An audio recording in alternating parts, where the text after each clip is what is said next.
Welcome guys in this class and my name is Harshvardhan and we want to study towards the linear and non-linear circuits. तो पिछली class के अंदर हमने बात की थी यूनिलेटरल और बाइलेटरल एलिमेंट्स के बारे में, जो कि काफ़ी ज़्यादा सही चीज़ थी भाई। कि बाइलेटरल के अंदर क्या होता था कि दोनों तरफ से मतलब करंट आएगा, कंडक्शन करंट की जो डायरेक्शन होगी वो दोनों तरफ से होगी और उसका मैग्नीट्यूड सेम रहेगा। और यूनिलेटरल के हमने देखा था कि करंट की जो डायरेक्शन होगी वो एकदम सिंगल रहेगी, जिसके अंदर अपन ने डायोड और ट्रांजिस्टर के बारे में भी देखा था। तो इस बार हम है ना कुछ सर्किट्स के बारे में बात करेंगे कि पहला सर्किट होने वाला है हमारा लीनियर और दूसरा सर्किट होने वाला है नॉन लीनियर। तो हम इसको जितना हो सके उतना इजी वे में रखेंगे। तो आप एक डायग्राम देख रहे होगे अपनी स्क्रीन पे। ये बेसिकली एक सैंपल सर्किट है, ठीक है। ये एक सैंपल सर्किट है जिसके अंदर क्या है, ये एक इसका स्विच है, ये एक इसका बल्ब है और ये एक वायर है और ये एक बैटरी लगाई हुई है। तो ये एक सैंपल आप कह सकते हो कि सर्किट है। कि सर्किट दिखता कैसा है, वो कि सर्किट एक ऐसा दिखता है। तो हम बात करेंगे लीनियर और नॉन लीनियर सर्किट्स के बारे में, जो कि काफ़ी ज़्यादा लोगों को प्रॉब्लम भी आती है, और लेकिन ये बहुत ही इजी कंसेप्ट है और आप इसको आराम से स्टडी कर सकते हो। तो सबसे पहले हम लोग बात करेंगे, दो तरह के सर्किट होते हैं, ये आपको अब पता लग चुका है। तो दो तरह के बेसिकली सर्किट होते हैं, एक होता है लीनियर, इसको हम लीनियर सर्किट्स भी कहते हैं, और दूसरा होता है नॉन लीनियर।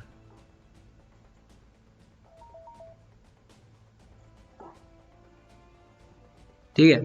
इसको if I right in easy way तो मैं कह सकता हूँ कि एक होता है लीनियर और एक होता है आपका non linear.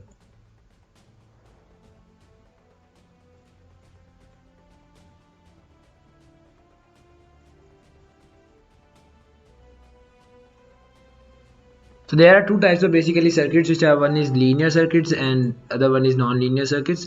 So basically what is happening, we want to first discuss about the linear circuits.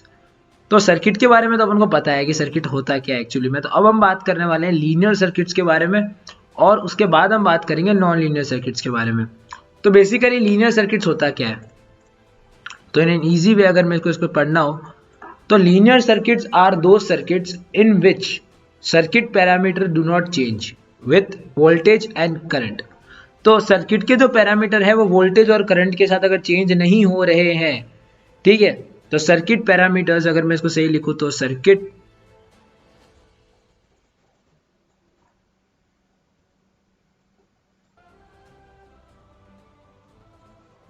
Right in a good way, तो अगर मैं इसको कह सकता हूं circuit parameters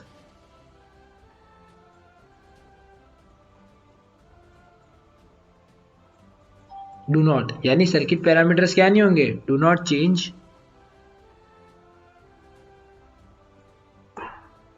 with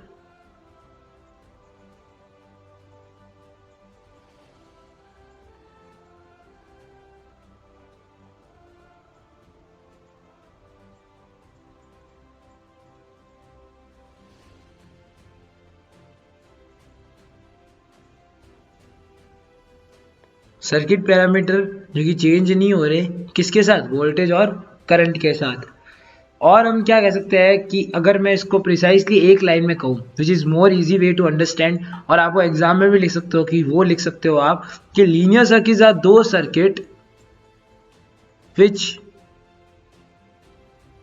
obeys Ohm law.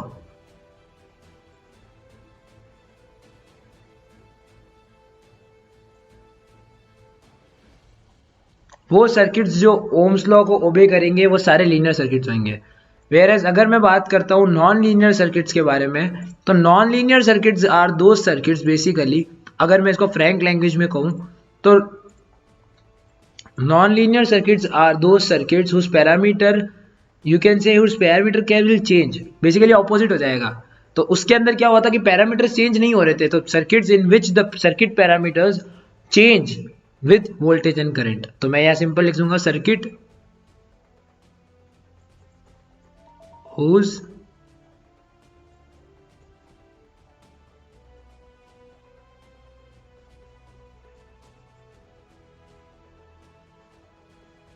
whose parameter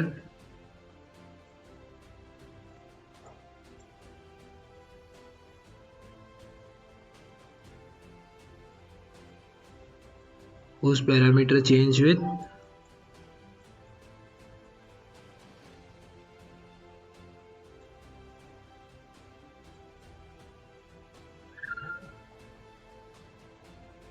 तो वो सर्किट जिसका पैरामीटर चेंज होता है वोल्टेज और करंट के साथ, वो सारे सर्किट आ जाएंगे तुम्हारे नॉन लीनियर सर्किट्स के अंदर। तो आज एनर्जी थोड़ी हाई है, ठीक है, तो एकदम अपन को एनर्जेटिकली पढ़ना है कि लीनियर सर्किट्स क्या होगा, वो सर्किट जो पैरामीटर्स, जिसके सर्किट पैरामीटर चेंज नहीं होंगे वोल्टेज और करंट से।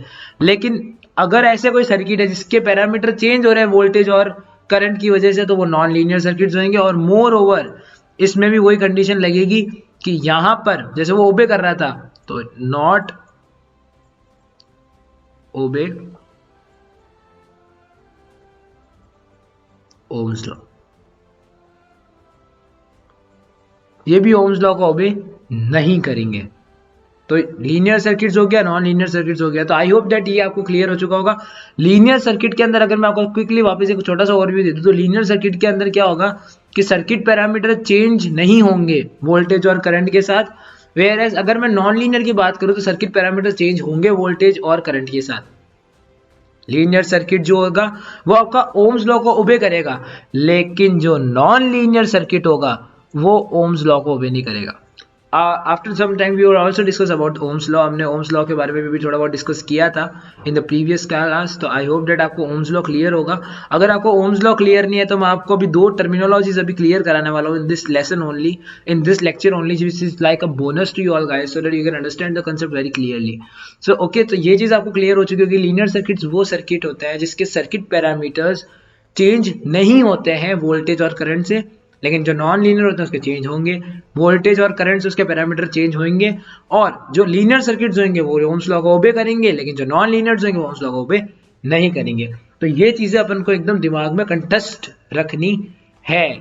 और जैसे ये चीज अगर आपको आने लग जाएगी, तो अब आप कुछ भी कर सकते हो। तो अब आपके पास वो अथॉरिटी आ चुकी है कि अब मैं आपको वो दो चीजें बताऊं। तो सबसे पहले आप इसका स्क्रीनशॉट ले लो, so that you will not lose anything from here. So I hope that आपने स्क्रीनशॉट कैप्चर कर लिया होगा। तो अब मैं चलता हूँ आगे। तो अब देखते हैं आगे कि आगे हमारे लिए क्या चीज़ रखी हुई है। तो मैंने एक आप लोगों के लिए सरप्राइज तैयार किया था। तो बेसिकली मैं वापस उस सरप्राइज पे चला जाता हूँ, सो दैट आपको भी क्लियरली अंडरस्टैंडिंग हो। तो अब मैं सबसे पहले मैं डिस्कस करने वाला हूँ एक ऐसे लॉ के बारे में जिसको हम कहते हैं Ohm's law.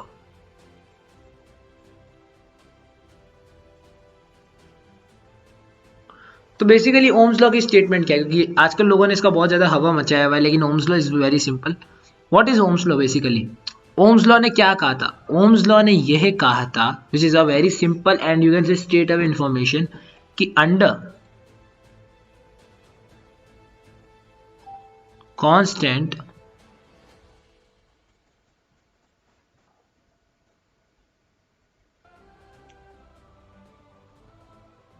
Physical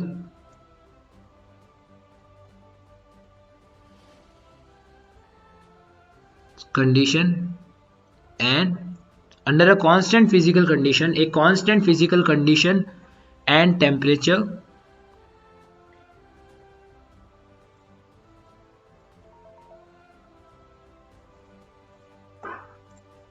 the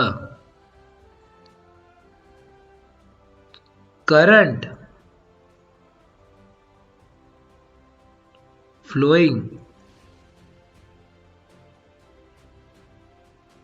through a conductor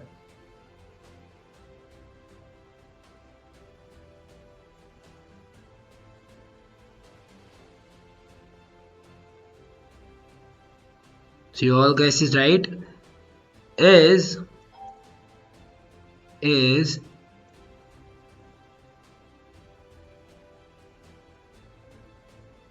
directly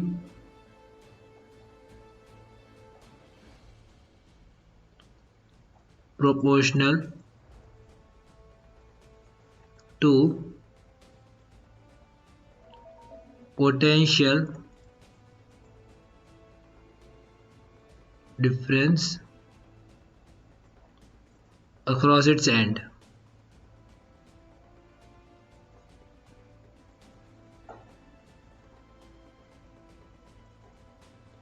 तो आई होप दैट ये चीज़ें आपको क्लियर होगी कि ओम्स लॉ बेसिकली क्या रहा है। तो ओम्स लॉ बेसिकली क्या करता है कि under a constant physical condition and temperature the current flowing through a conductor is directly proportional to potential difference across its end. इसका सिंपल सा मतलब क्या है कि अगर मैं इसको एक छोटा सा आपको एक एग्जांपल देके समझाऊं विद यू कैन से सर्किट डायग्राम, तो मैं आपको समझा सकता हूँ एक वेरी सिंपल चीज़ के लेके। तो जैसे समझ लो कि सर्किट है जो कि मैं नॉर्मल वे में बनाता रहता हूँ, और यहाँ पर मैं एक कंडक्टर लगा देता हूँ, है ना। तो मैं एक यहाँ छोटा सा कंडक्टर प्लेस कर देता हूँ। ओके, सो यहाँ पर एक मैं कंडक्टर प्लेस कर रहा हूँ। सो आप उस कंडक्टर को देख भी सकते हो। तो मैंने यहाँ पर एक कंडक्टर छोड़ दिया। अब ये तो पॉजिटिव साइन है, ये नेगेटिव साइन है, और यहाँ पर अगर मेरे को करंट की डायरेक्शन चाहिए तो कुछ इस तरीके से होगी, ये आई होगी, ये वी होगा, और यहाँ पर अगर कंडक्टर है तो कुछ रेजिस्टेंस भी डेवलप हो रहा होगा। तो अब आप देख सकते हो कि अब क्या होगा। मैंने कुछ नहीं किया, अभी मैं छोड़ देता हूँ, रेजिस्टेंस का भी कंसेप्ट नहीं लाएंगे बीच में, नहीं तो आप कंफ्यूज हो जाओगे। मैं यहाँ सिर्फ लिख देता हूँ कंडक्टर है, तो मैं छोटा सा कंडक्टर लिख देता हूँ और इसको मैं छोड़ देता हूँ। तो अब इस लॉ के अकॉर्डिंग मैं क्या लिख सकता हूँ, एक छोटी सी स्टेटमेंट लिख सकता हूँ which is you can say one line statement which is according to law V is directly proportional to I। Potential या मैं लिख सकता हूँ I is directly proportional to V। इसको तो मैं कैसे भी लिख सकता हूँ, लेकिन जब मैं प्रोपोर्शनलिटी कांस्टेंट रिमूव करूंगा तो V मेरे पास आएगा इक्वल टू IR। और ये जो हमारे पास आंसर आएगा इसमें जो R होगा वो अपना होगा रेजिस्टेंस। बस एक यही आपका ओम्स लॉ था। लेकिन आप अब एक चीज़ आप देख सकते हो कि यार ये मेरे पास वैल्यू तो आ चुकी है, लेकिन अगर मैं ओम्स लॉ का ग्राफ प्लॉट करूंगा तो कैसे प्लॉट करूंगा। सबसे पहले एक्चुअली यहाँ हो क्या रहा है सर्किट में, एक बार देखते हैं। क्या ना क्या हो रहा है कि जितनी मैं इसके अंदर इलेक्ट्रिसिटी पास करूंगा तो गर्म होगा, गर्म होगा, और गर्म हो रहा है, इसका मतलब क्या हो रहा है, हीट प्रोड्यूस क्यों होती है कोई भी कंडक्टर में। हीट प्रोड्यूस इसलिए होती है क्योंकि अंदर रेजिस्टेंस होता है। रेजिस्टेंस हीटिंग इफेक्ट देता है। अंदर क्या होता है एक्चुअली कि ये आपका कंडक्टर है, इसमें आपके इलेक्ट्रॉन्स होते हैं बहुत सारे होते हैं। जब करंट आता है तो वो एक इलेक्ट्रॉनिक रो में चलने वाला होता है, ये सब रो में जा रहे होते हैं। समझ लो कि यहाँ पर एक करंट, मैं इसको एक छोटा सा पिक्टोग्राफ लेता हूँ, तो ये करंट जा रहा है, लेकिन यहाँ पर ये यहाँ पर बैठता है आपका एक और जो कि होता है रेजिस्टेंस। ठीक है, करंट क्या बोलता है, करंट अपनी सीधी सी बेचारा भोलेपन में वो बोल देता है मुझे जाने दो।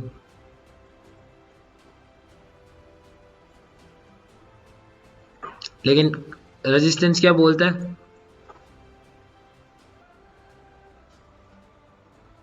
नहीं लड़ो। तो जब लड़ाई होती है तो आप देख सकते हो कि जब इसके अंदर एक्चुअली कोलिजन जो हो रहे हैं इलेक्ट्रॉन के मेटल आयंस के साथ, या आप देख सकते हो कि इसके अंदर जो प्रोसेसेस हो रहे हैं उसकी वजह से इसके अंदर हीटिंग इफेक्ट जनरेट होता है। Resistance actually heating effect generate करता है। क्यों करता है, क्योंकि एक्चुअली वहां पर वो अपोज कर रहा होता है करंट को, तो जो उसका, क्योंकि आप कह सकते हो कि इसका जो लॉस होता है वो हीट के फॉर्म में होता है वहां पर, जो करंट का होता है मैक्सिमम टाइम्स।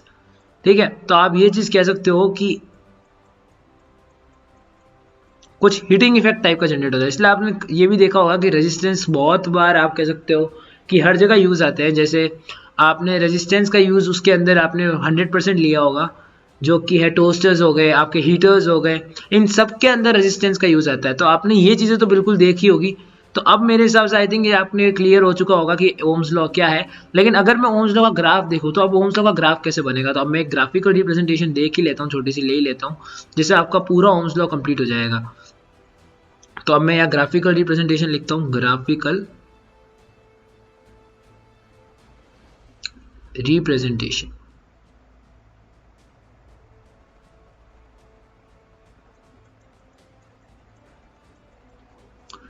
तो हमारा जो फॉर्मूला है V is equal to I R है, ओके, प्लस सी, मैं इसको कांस्टेंट लिख सकता हूँ कोई भी। ठीक है, I can write the formula like, अगर मैं इसको कंपेयर करता हूँ y is equal to M X plus C से, तो इसके अंदर आप देख सकते हो कि अब मैं अगर इसको कंपेयर कर रहा हूँ तो y मेरा v हो जाएगा, i मेरा x हो जाएगा, m मेरा r हो जाएगा, और c तो हमारा कांस्टेंट पड़ा ही है।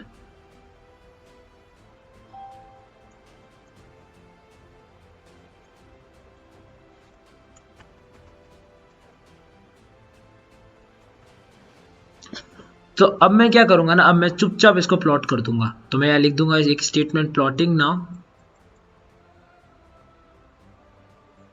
तो अब मैं इसको प्लॉट करता हूँ। सो अब देखते हैं कि अब क्या होता है। जैसे अब मैं इसको प्लॉट करने वाला हूँ, तो ग्राफ को कैसे प्लॉट करते हैं अपन, तो बहुत ही सिंपल वे में अपन इसको प्लॉट कर देंगे। ग्राफ को कोई इतनी टफ चीज़ है नहीं ये, तो बहुत ही सिंपल तरीके से हम एक दो एक्सिस बनाएंगे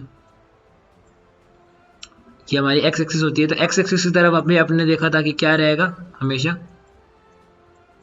आई, और वाई एक्सिस पे हमेशा रहेगा वी। अब ये क्यों हो रहा है, क्योंकि मैंने यहाँ फॉर्मूले के अंदर से यही निकाला है। तो अब अगर ये स्ट्रेट लाइन है तो एक स्ट्रेट लाइन का ग्राफ आएगा। तो आप बताइए कि ग्राफ कैसे आएगा ओम्स लॉ का, कोई भी गैसेस है आपके पास, कोई भी गैसेस होगा तो वो चलेगा। ओम्स लॉ का ग्राफ कैसे आएगा, 100% आपकी स्ट्रेट लाइन मिलने वाली है। तो इसमें आपको कंफ्यूजन इतना होना ही नहीं चाहिए, ये सिंपल आपको एक स्ट्रेट लाइन मिल जाएगी, ठीक है। और ये स्ट्रेट लाइन जो मिलेगी, इसकी जो स्लोप होगी, यानी जो ये स्लोप होगी, वो और कोई नहीं, आपका रेजिस्टेंस ही होगा। तो कुछ आपके ऐसा ग्राफ बनेगा ओम्स लॉ का। तो तभी अपन ने देखा होगा कि अपन ने जो बहुत सारे एक्सपेरिमेंट अपन ने किए थे जब हम छोटे थे, तो अपन ने ओम्स लॉ के एक्सपेरिमेंट्स किए थे, उसके अंदर अपन के हमेशा यही ग्राफ आ जाता था। तो आई होप डेट आपका ओम्स लॉ भी कंसेप्ट अब पूरा क्लियर होगा। तो आप एक स्नैपशॉट भी ले सकते हैं अगर आपको कुछ ज़्यादा डाउट वगैरह हो, तो आप you can take a screenshot also. तो मैं इसको थोड़ा कंप्रेस कर देता हूँ। तो ये ग्राफिकल रिप्रेजेंटेशन अगर आपको प्रॉब्लम आ रही है तो इसको मैं थोड़ा नीचे लाने की कोशिश करता हूँ, सो डैट कि आप भी इसको बाद में देख सकें। Wait a minute, so I am trying my best to do this so that you all don't face any trouble in the end. Okay, so this is your graph representation, and first of all we have used our definition, and after the definition we drawn a diagram, और यहाँ से हमने एक relation निकाला जो कि definition थी, और यही आपका रेजिस्टेंस निकला है, इसकी ग्राफिकल रिप्रेजेंटेशन निकल गई। This is the basic, you can say, what is Ohm's law.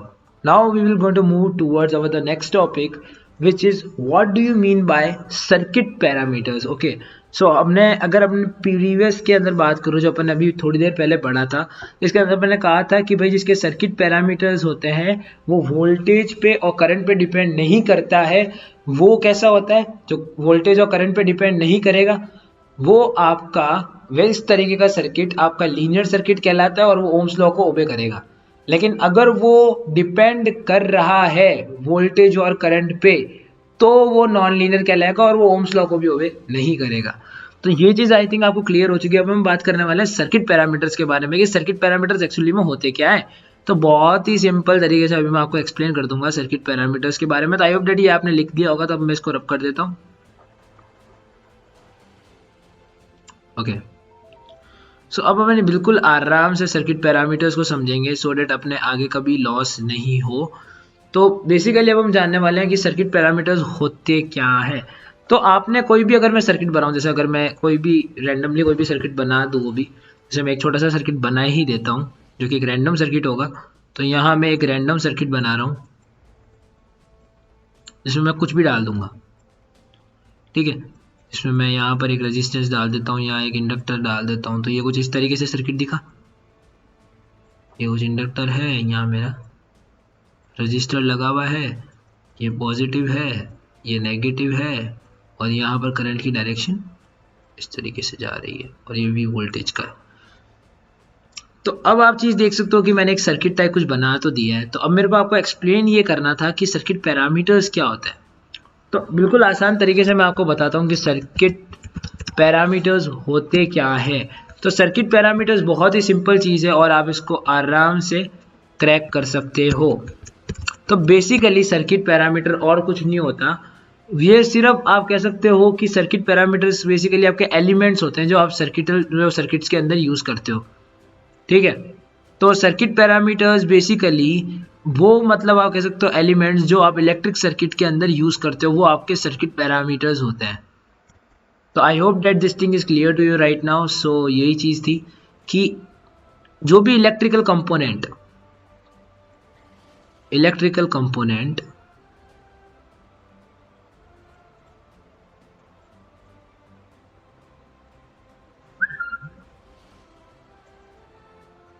वो इलेक्ट्रिकल कंपोनेंट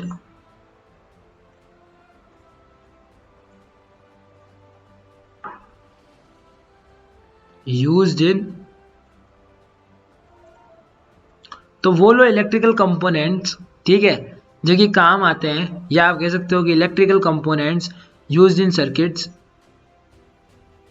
आर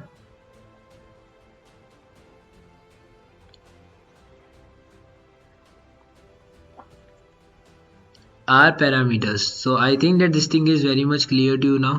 सो अब आपको पैरामीटर्स की भी कंप्लीट नॉलेज हो चुकी है. तो इन द नेक्स्ट टर्न और in the next lecture to move towards the voltage and current sources, और उसको भी बिल्कुल आसानी से तोड़ फोड़ कर देंगे.